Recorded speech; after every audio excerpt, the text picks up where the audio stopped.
welcome back to Drive Collective's YouTube channel. Tonight you find us in Putney on a relatively warm October evening, and we are shooting two E30 M3s, an Alpine White and a Macau Blue Chicotto E30 M3. These two cars are very kindly provided by our co-founder Rahul. We're actually photographing them as part of Candy Showroom's latest Instagram post run by Mike, who also runs Mildly Interesting Cars of London, as well as Gallop, who is on shooting break. The guys are over there just looking around the cars, talking about the subtleties. Why don't we go over there and join them?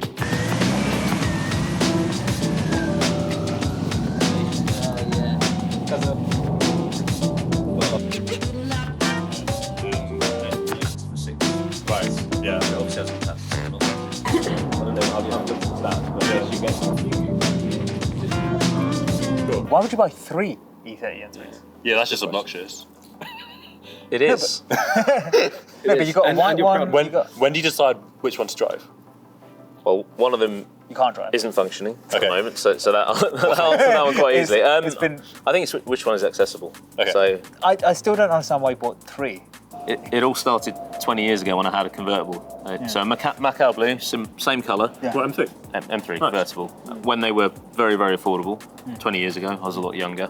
And I've missed it ever since when I sold it. Because I sold it because I was commuting in it, and it just wasn't really the right car to commute in. It's crazy what cars you commute in. I mean, I've commuted in the 1M, CSL, and hated them because of that. ZM as well, you commute. Z3M I commuted in for 2 years. Yeah, with no It's quite a traction, raw car. no Yeah, and that traction yeah, control. KW coilovers, it was horrendous. Yeah. And then you start to fall out of love with the car. Part of that for me is also maintaining the car being special.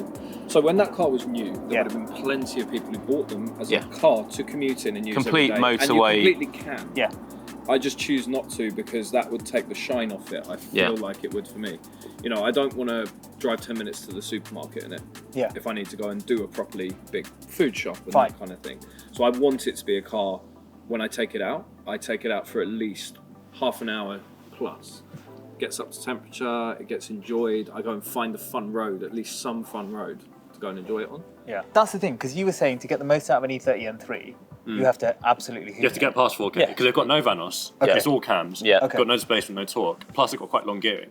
So you cannot enjoy an E30 M3 below like 40 mile an hour. Fine. But once you wind it out and you change gear at the red line, the revs then sit back in the power band. It's like a Honda. Yeah. That's when they're brilliant. It is like the V10. Below that, they actually feel crap. The main thing for me was like first time ever driving a dogleg. Fine at first. Yeah. It's when you think you get used to it Yeah. and you stop concentrating and then you put it into reverse. Yeah. Same with left-hand drive. Like Yeah. the first day driving left-hand drive is fine. Yeah. And then the next day you think you're fine. Yeah. You switch off and that's when you go back to old habit. Let's have a look at the interface. Oh yeah. Right, yeah. How do I open it? Oh, that's the carbon airbox. That is a nice feature. I haven't got the M-Power stickers sat in my office. Cable throttle. Just sitting there. Yeah, I know. 2.3 God, that's so small. standard engine with a carbon airbox. Where's the carbon airbox one? So how much, did you dyno it before and after the carbon airbox? I haven't actually dynoed it after. He hasn't driven it. I've driven it. Fair. I drive it. What do you You are the dyno. Yeah, What do exactly. you You think are of the the carbon airbox? It sounds really good. It does. I mean, I've driven the Chicotto before, very briefly. Doesn't sound that great. This, you can definitely hear it. Well, I'm just telling you the truth, all right? Relatively, it doesn't sound as good. It still sounds great, or It it still doesn't sound sounds. good? It sounds very mechanical. Well, it's an E30 M3 standard sound. Yeah, But all of the touring cars had the carbon airboxes. Right. So that's why Have you done that's a anything to the synonymous exhaust? sound. That's all. Exhaust is standard. Completely stainless steel. Completely standard. Although I know that you've changed the interior, I don't know any detail about it. Right, so very simply, Recaro CS seats, Okay. all retrimmed in cinnamon.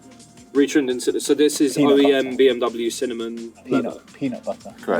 Peanut butter Peanut is some butter, people Yeah, Because it's an something American similar. car. refer to It's it. an Yeah. American car. No, so- no, fair. Yeah, I mean, I mean, although this was a German supplied car, it was taken to America, and the American cars, they love the beige interior, so beige Right. everything. So did it have Right. beige originally? It had beige originally, but the Right. problem with the Okay. standard seats were they obviously old and Yeah. they just weren't very comfortable. And Yeah. So before you owned it, these got retrimmed, right? no, Oh, you did this yourself? yes, Oh, wow. Yeah. Amazing. Okay, Wow. nice. Okay, was it beige completely then? it was beige. Yeah. Oh, when you right. first saw it, it was beige. You've got loads of manual NA drivers cars, which is very cool. Yeah. Because you've got these three. You got CSL? Yeah. Well, it's not many, but still. And then Z4M and the two GT3s. And the Z3M. The Z3. And there's a wow, okay. And an E63 estate. Which is not a driver's car. Yeah, but that's. Oh, I thought it was C63 estate. Oh, he chopped in. You know, he chopped in. Got an E63. E63. I kind of like that. So do you have like an ethos behind what makes you buy a car? Or is Basically, it just cars that he can't drive. German that I cars. drive. Yeah. Normally aspirated in general. And just cars that I love the look of. Got raised rear screen, raised rear deck. This is like bolted on basically. Correct. And then you've got these arches and then this. And then end result, it actually looks completely different. Yeah. It's probably the most radically different M car to a non-M car. Correct, they ever did. Correct. What, you mean even to current day, you think this is...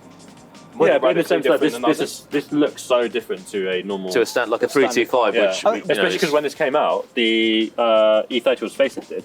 So this just looked completely different to anything else in the showroom. You'd buy this next to a 325 with the big non-chromey tail lights. And if we look at the differences, like what the differences between the two is that really styling, right?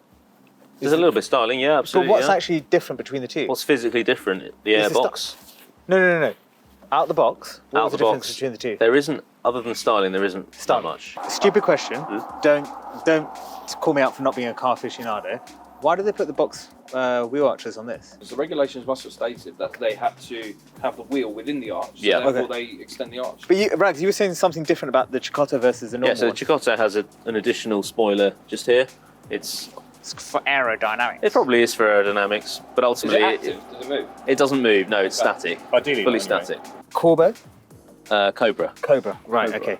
I love the M-Tech stitching. It smells like every 80s BMW ever. Yeah. And it's such a great smell. Yeah. It's such an evocative smell. This is lovely. Inside it's lovely. If I was having the two, I'd say this one would be better.